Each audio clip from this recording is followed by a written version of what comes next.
once again. Hello and welcome to episode 52 of the Boot Nerds podcast. Jay, what's going on? I'm great, thank you. I promise to not lose this version of episode 52. Sorry about that, guys. We're finally back after a little bit of an involuntary break, I would say. That wasn't planned, but we're going to talk about everything we discussed last time in this new episode. But how are you, my man? Good. It's been a crazy week of boot releases and all kinds of other stuff happening behind the scenes. It's been good though. It's an exciting times in the football boot world. It definitely is. We got a new Vision, obviously we've discussed that, a new Furon, and then we got the new Predator. And I think, obviously the dust has settled a little bit. My blood pressure has come down back to earth after meeting the Komodo dragon.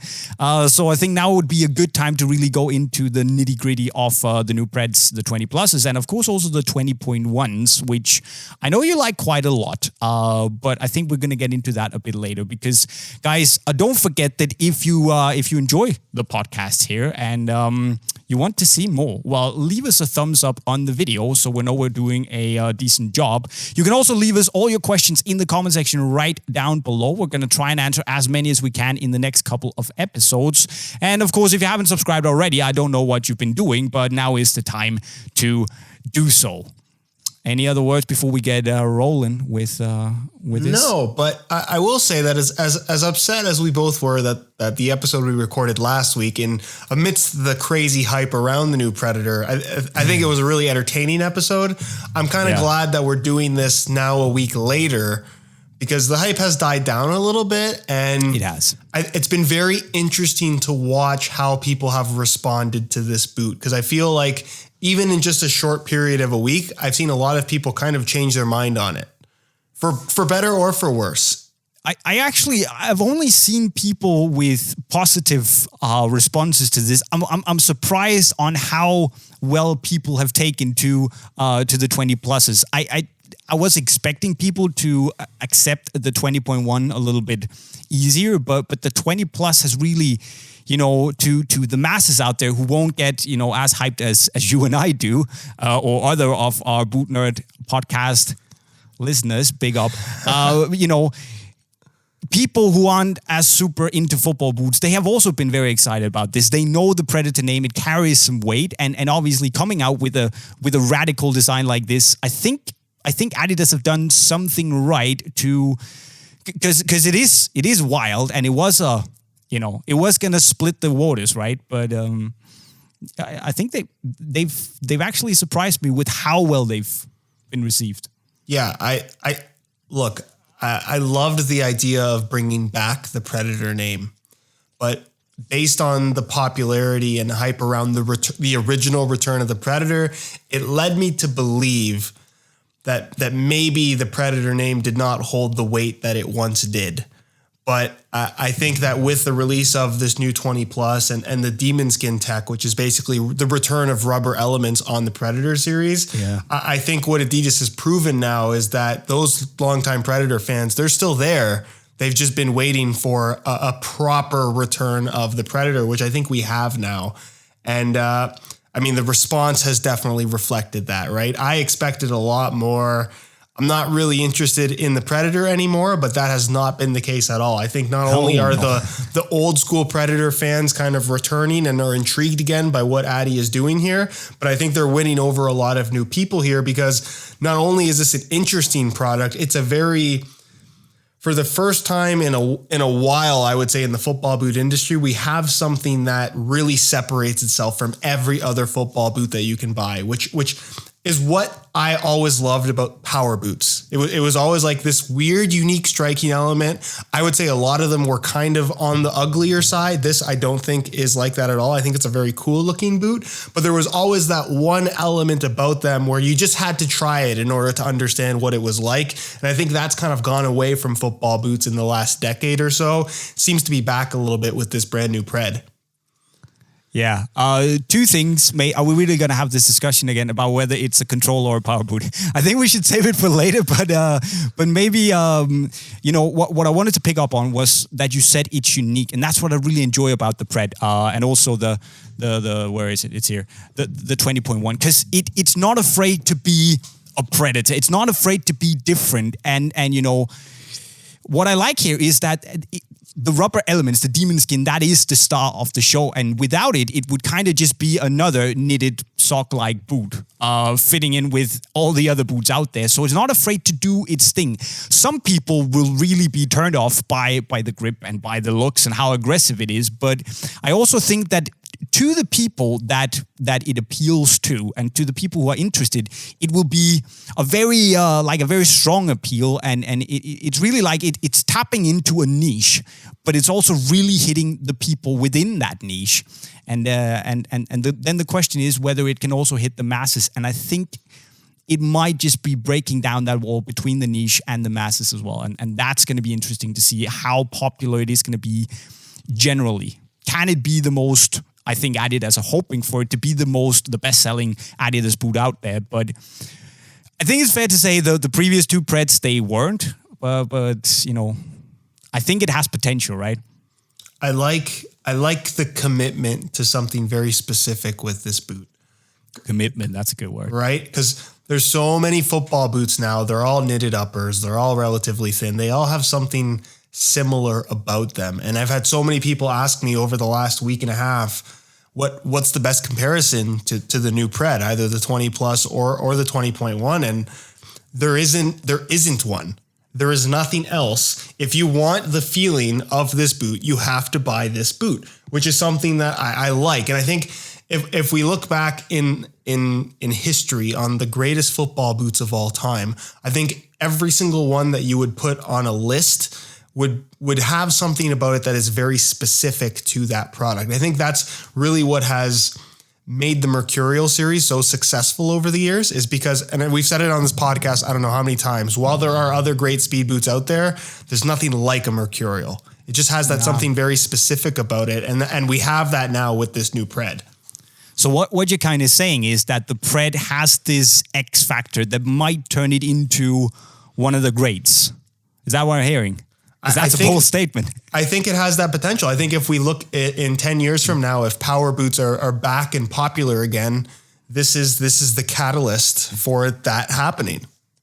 And I think you're absolutely right. And speaking of the boot, it's not just because it's a wild boot, but it's a great football boot, not just for Predator nostalgia, but simply because it is a thoroughly enjoyable boot to play with, because it gives you something completely unique, but it also, I feel, gives you something in terms of performance and the way you feel when you play the game. We've both been talking a lot, obviously, about the performance, the fit and stuff, but can you give me like a little summary of what you feel about the 20 plus and the 20.1 as well? I think, look, there's been a lot of comments, and I made a comparison video between these two talking about what the actual differences are, because I think visually, and there's a lot. they look quite a bit different. And on paper, you're going to look at the tech specs and say, oh, there's some significant differences between the two. And the common complaint that a lot of people have is that the 20.1 looks either cheaper or significantly less premium than the 20 plus, depending on how you want to word it. It does. 100%. I agree with that, right? The 20 plus is a very cool looking, super aggressive boot. And sorry, I'm going to use the word aggressive a lot in this podcast, probably. I know in my video, people were saying, oh, how many times did he actually say aggressive? Probably like 40 times. So whatever. It's the best way to describe this particular football boot. But I think the big comparison is it's the lockdown and the fit. It is really where you're going to have a noticeable difference. I know the elements are technically different, and I know that there are more of them, basically double on the 20 plus, but the amount of grip provided by both of these boots is pretty similar. Like, I would say you're getting 90% of the grip on the 20.1. Okay. I had a little bit of a different experience. To me, this like it's not night and day, but I definitely feel that the 20.1 is way more balanced in the sense that it doesn't have as much, aggressive and wild and shit. There's a lot of grip on this one as the 20 plus. I really had to get used to the grip in the 20 plus and still do. It's still something that, every time I'm near a ball with the 20 plus, I gotta relearn how to play with the boot on because it's such a different take on grip. Whereas for me, I think the 20.1, it's more rounded and it's a little bit more easy, if you know what I mean. It's a little bit more common the way it grips the ball. It gives you physically more, and you can feel that. But it's not as, I don't want to say overdone as the 20 plus because I like it, but it's just perhaps gonna appeal to a little more people because it's not as obvious and pronounced. Yeah. But yes, by and large, you get a similar sensation to the grip because there is. Maybe you can hear it. A little bit of boot what's it called? ASMR. ASMR. I can't say that word. ASMR. but you get the feeling. But so there is a lot of grip. But yeah, to me at least, it was a significant difference with the grip. Yeah, I guess no. I don't think you're wrong in saying that. I think to reword what I said, I think that the amount of grip provided by the 20 plus, if you were to go for the 20.1, you're not going to feel like you're missing out on grip. Right. There's no lack of grip with either of these two boots, right? It's just that the 20 plus takes it to a level that I don't think we've really ever seen on a pair of football boots before. But I think what I love about what Adidas has done here is we're able to talk about a brand new technology, if you want to call it that. Ultimately, it's rubber spikes on the upper, right? There's nothing groundbreaking about what the element is. It's the way that it's been implemented, right? Yeah. And I like the idea of doing all of these little individual spikes because it doesn't restrict any kind of flexibility or stretch of the upper, unlike most bulkier power boots that we're used to seeing, including older Predators. So I think that's a really innovative way of doing things. And I think it's cool to finally be able to talk about a football boot technology that has such a big impact to where you actually kind of have to adjust to the boots to a certain extent. Like you said, there's so much grip provided by both of these where the first time you wear them, you might trip over the ball. You're going to have to adjust, right? There's the way that this boot interacts with the ball is different from any other form of football boot that you can buy right now. And that's something that I think is really cool. I love the aspect of a technology that actually impacts the feel and the interaction with the ball, which I don't think we see a lot of anymore, right? You can have a great upper, a great synthetic that's going to offer a very particular feel, but it's not necessarily going to have the impact of something like a rubber element. No, and I think you said a good thing where you mentioned that all the little spikes are individual, which means it moves well with the foot. And I don't think necessarily Adidas intended this. Maybe they did because it's the same genius that was the engineer on this as on the Copa. So he's obviously doing a pretty good job. It has a different sensation to the previous Preds because it simply allows the spikes to give you.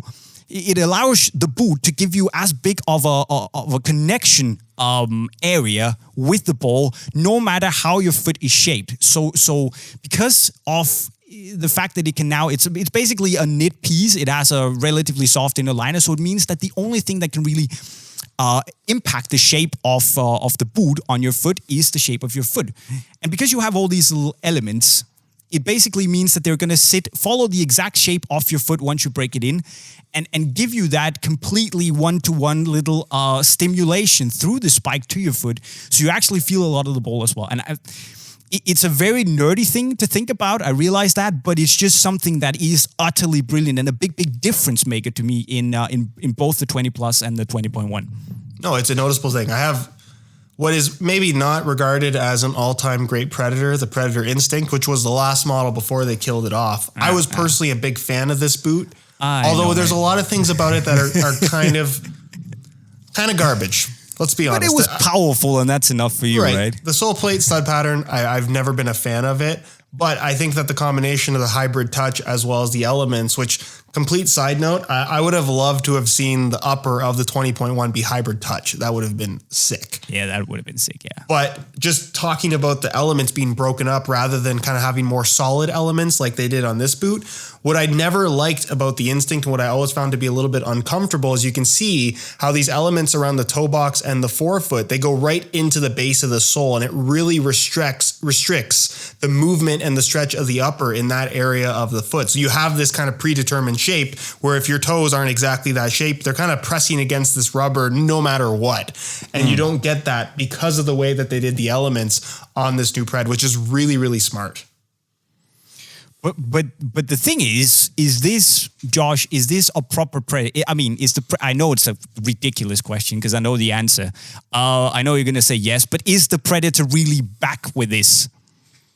Or what has it done with the Predator? Look, I know that there's people that, if you really go back to the early days of Predator, it was leather, it was the fold-over tongue, and it was the rubber elements that defined what made a Predator. Some people even argue the stud patterns. I think that's going a little bit too far.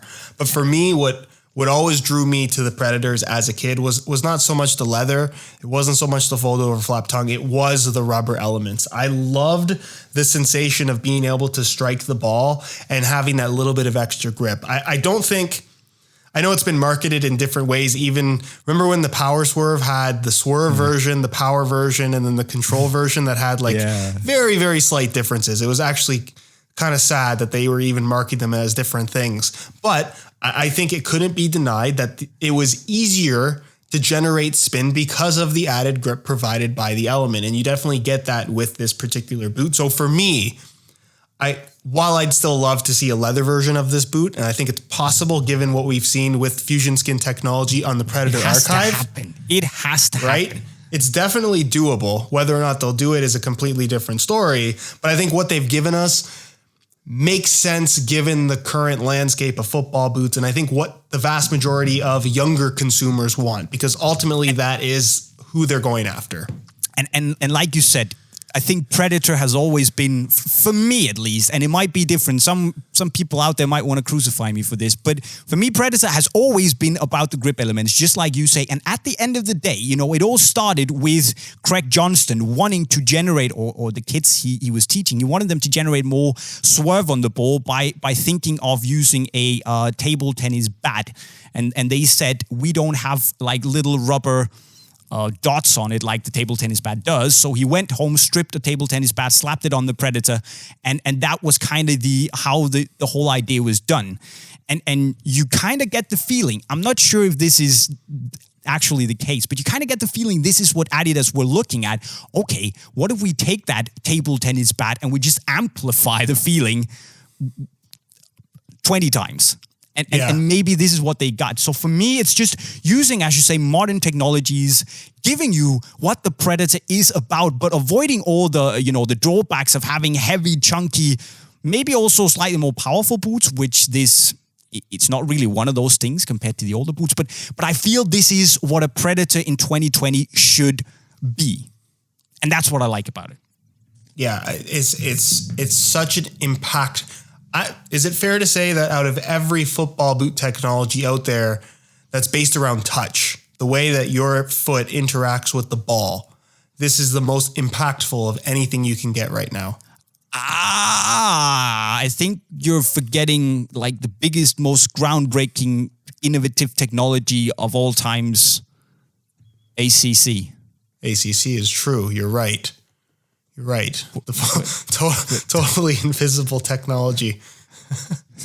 but we have established that it works, and that's the most important thing. It's funny that you say that, because I just posted a video of the new Future Lab colorway, right? And it's been like when the new Mercs came out, it was it was a little bit of a shocker that they didn't put an ACC logo, right? But it was still like kind of fresh in everyone's mind. But now that it's been like 6, 7, 8 months since those came out, I'm starting to get the questions again, like, do these still have ACC? Because it doesn't say it on the boots anymore. So people have kind of forgotten, but they haven't forgotten. They still want it there. I don't know. It's funny. You're right.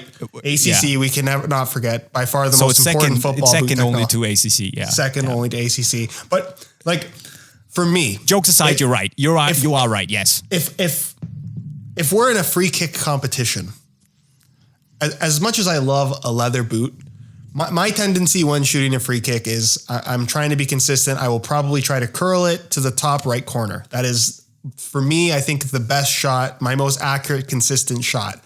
And if you give me a football boot with a rubber striking element like these Preds, having that little bit of extra grip, I don't want to say that it makes me better. I don't want to say that it allows me to shoot that shot more consistently, but I do definitely feel more confident getting a hold of the ball and kicking it the way that I want to kick it with that rubber element versus not having it. I think you're right. It's confidence, right? And you can't go in and say that it's going to physically make you better at shooting and curling the ball. What I will say is that the times I've been out shooting with this, both privately and shooting videos, usually it takes a lot to get that perfect upper 90 corner shot. But with these, it has taken significantly less time and it's not very scientific, but it feels like it's easier for me to get consistently good shots in these. Maybe I've just had good days, but it does something to your head. And that's what I really appreciate about it. And yeah, free kick competition, I'd probably take one of these. Yeah. But the question is here, Josh. One is 280 euros, the other is 220 euros. Which of the boots would you take? Look, I'm looking. I was so excited about the 20 plus, but the fact that it is laceless, it to me, it really holds back this boot. It's not to say the lockdown is bad. The lockdown, I would say, is on par with other laceless football boots that we've seen. I don't think it's the best of the laceless football. I still think that goes to the Copa. It's, for me, and from a lockdown standpoint and the way that boot wraps your foot, 19 plus, 20 plus, that's for me the laceless boot to have right now. But if you've worn Predator 18 plus, Predator 19 plus, I think you're going to get something very comparable to that from a fit and lockdown standpoint. Even though the shape has been altered for this new generation, I would argue for the better.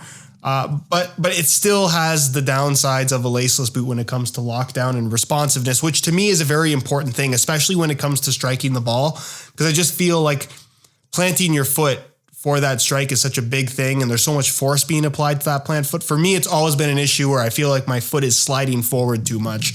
And I think we talked about this in the last podcast. Well, you should mention it here as well. I tried this boot with and without grip socks, and I feel like if you're buying the laceless model, grip socks are almost a necessity for this product. Who in today's game plays without grip socks? It's an honest question. Me. I don't. I try not to do that. I try Fair not enough. to wear grip socks based on, I feel like the vast majority of people don't use grip socks, maybe just because they don't know how good they can actually be. And it does legitimately alter how the football boot will interact with your foot, right? So for the sake of being kind of more, to more accurately gauge lockdown and fit, I try not to wear them with grip socks. But for me, like if you are after the best objective performing product, it's the 20.1. It's the better value. It's, like you said, the amount of grip has been toned down, dialed back ever so slightly to the point where it arguably just makes a little bit more sense. It's a little bit easier to use. It's easier to get used to. Is it as cool looking? No, but you don't really notice that when you're actually wearing them. For the money, I feel this is the better general performer. I think the 20 plus is very unique. It's very wild, and there will be a lot of people getting off on that. But if you want the overall the different facets of the boot, I think this will be the better performer simply because you get the lockdown, the customizable fit that you won't get in the 20 plus. So while I'm backing and I'm fully supporting what they've done with 20 plus, I would also definitely probably go with the 20.1s if I was to go and wear it in a match. What I do want though is I want it to be I want Hybrid Touch or Fusion Skin instead of this. The textile is nice, but I just want it. I just want Fusion Skin, or I'd rather have Fusion Skin than Hybrid Touch, and then I want it to be low cut. I mean that's what I want in the future, and then maybe have some blades like the Adi Power, but maybe that's asking too much. But in general, this is it has that sleekness of a speed boot, right? But with the power and grip elements So, yeah, I really like it. How would, I'm asking the master of rating systems here. You're so good that you made your own. And I'm not sure we should use that because it might be too good actually for people to really comprehend how to rate the boots. So out of 10, 20 plus, 20.1, where are we sitting? Okay, we'll start with the 20 plus. Out of 10. Look, I love the look, even with the goofy high collar. I think it looks a lot better on feet. But it's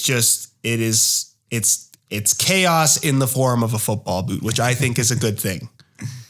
I think that they did all the necessary improvements to the Soleplate and stud pattern, given that they still maintain the same stud pattern that we've been seeing for 10 years now, Adidas. Just want to point that out. Something new would be nice at this point. But the grip elements, the touch on the ball, the way that the boot feels, to me, the downside here is the lockdown and the laceless system, which is not for me. I think if you're a fan of laceless boots and you don't necessarily want your boots to feel super, super tight and locked on your feet, your rating might go up a little bit. But for me, given the downsides, I think I'm struggling. I want to say 8, but I'm struggling to give it that because the lockdown is such an issue for me. I'm going to go 7.5 out of 10, which is a solid score. Whoa. Okay. Yeah. So what would it be rated at if it had laces? And I'm not saying you should do laces. You told me before we got started that some people have genuinely been asking questions about punching holes in it and just slapping. Yeah, this is not how it works, guys. Yeah, just for the record, there's been at least 100 comments since this has come out, people suggesting to do this. When you have lace holes on any football boot, what the manufacturer, what the brands have not done is just made the upper and then just punched holes randomly. All of those lace holes are actually reinforced so they don't stretch and tear. So if you were to just punch holes randomly in any football boot in a spot that's not supposed to be a lace hole, you're going to destroy the boots the first time you tie them. It's just not a good idea. Don't do that. Bad. Don't do it, But with the lacing system, with proper lockdown, honestly, I would be tempted to give this like as high as a 9.5. I think it's that cool. That's the best rating you've ever given to a boot. I would actually rate it that. I would rate it that high. Impressive. I would probably. I don't think I'd go as high as you because I still think I really like it and I like what they've done with it. It's perhaps a bit too wild for me, and I think I don't hate the sock, but it's also I just don't love it. For me, it would probably be I'm going to settle on an 8 because of the lack of lockdown. If it had laces, I would go to an 8.5. So it's not a big deal for me because it does what it does, and there will be a lot of people out there who will still rate it without the laces. And I don't think the lockdown is that bad, but I also only tried it with grip socks. But the 20.1, however, I like more. Just going to put it out there. I really like the 20.1 as well. I think it knowing how cool the boot could have looked because of the existence of the 20 plus. While that has nothing to do with performance, I think it needs to be taken into account because this is, while cheaper than the 20 plus, still an over $200 football boot. But with that said, at $225 US, what's it in Europe? 220 euros? 220 euros, yeah. 220 euros. That's still less than most of your kind of flagship models, especially from the Nike brand, right? So it's a pretty decent value, all things considered. I think that the rubber elements are really good. I kind of like the fact that it's dialed back ever so slightly. I still think that the upper could maybe be a little bit better. And that I would say the same thing about the 20 plus, because I think that these two uppers, despite technically being different on paper, feel very similar to each other. But isn't the 20.1 softer? I know it feels like plasticky and cheap, but on foot, it feels amazing, right? What more do you want? I don't notice a huge difference between the uppers, if I'm being honest. Okay. I think it's a really good boot. The lockdown is good. The responsiveness is good. I think the fit is tighter than most people would probably expect from a football boot like this. Yep. I mean, obviously it could be lighter, but I'm not complaining about the weight of the boot at all. Both are pretty much identical in weight for those that are wondering. Stop beating around the bush. What do you rate it at? I'm hesitant. I want to say 9, but I think 8.5 is more realistic because I think there's definitely room to improve. I think at 8.5. 8.5. Okay. I would rate it. I also want to say 9, but I'm going to give it an 8.5 because there is there are a few things they can tweak and make it a little bit to my liking. So yeah, like a big 8.5. It deserves that. So 8 for the 20 plus and 8.5 for the 20.1. Simply because it feels a little bit more nimble. The toe box, I don't know if you can see it here, but the toe box is actually lower. And that's because there's less hold in the upper on the 20.1. So when they take the last out, it just falls down. So yeah, it's a great football boot. And there's not much that I don't like about it. So they've done a good job. I'm excited. And the Predator is more or less back for real. Like it's not much that's missing, and I'm super hyped about it. Now, Josh, before we end, let's just do a quick question from my man Dalby Yank, a big time, long time Boot Nerds podcast follower. He says the new Morelias launched, and we know, man. There's just one issue to talk about them. We need to get our hands on them, and we haven't so far. So there might be a Mizuno drop coming soon-ish where we will get them. So stay tuned, and we will discuss them soon. We promise, and it's going to be awesome. So don't worry, we're going to talk about them. And I think, Josh, with that said, maybe we should just leave the questions for next week.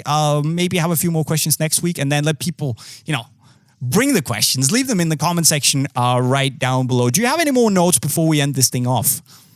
No, I have no notes. Mainly because I never write notes. Wow. Okay.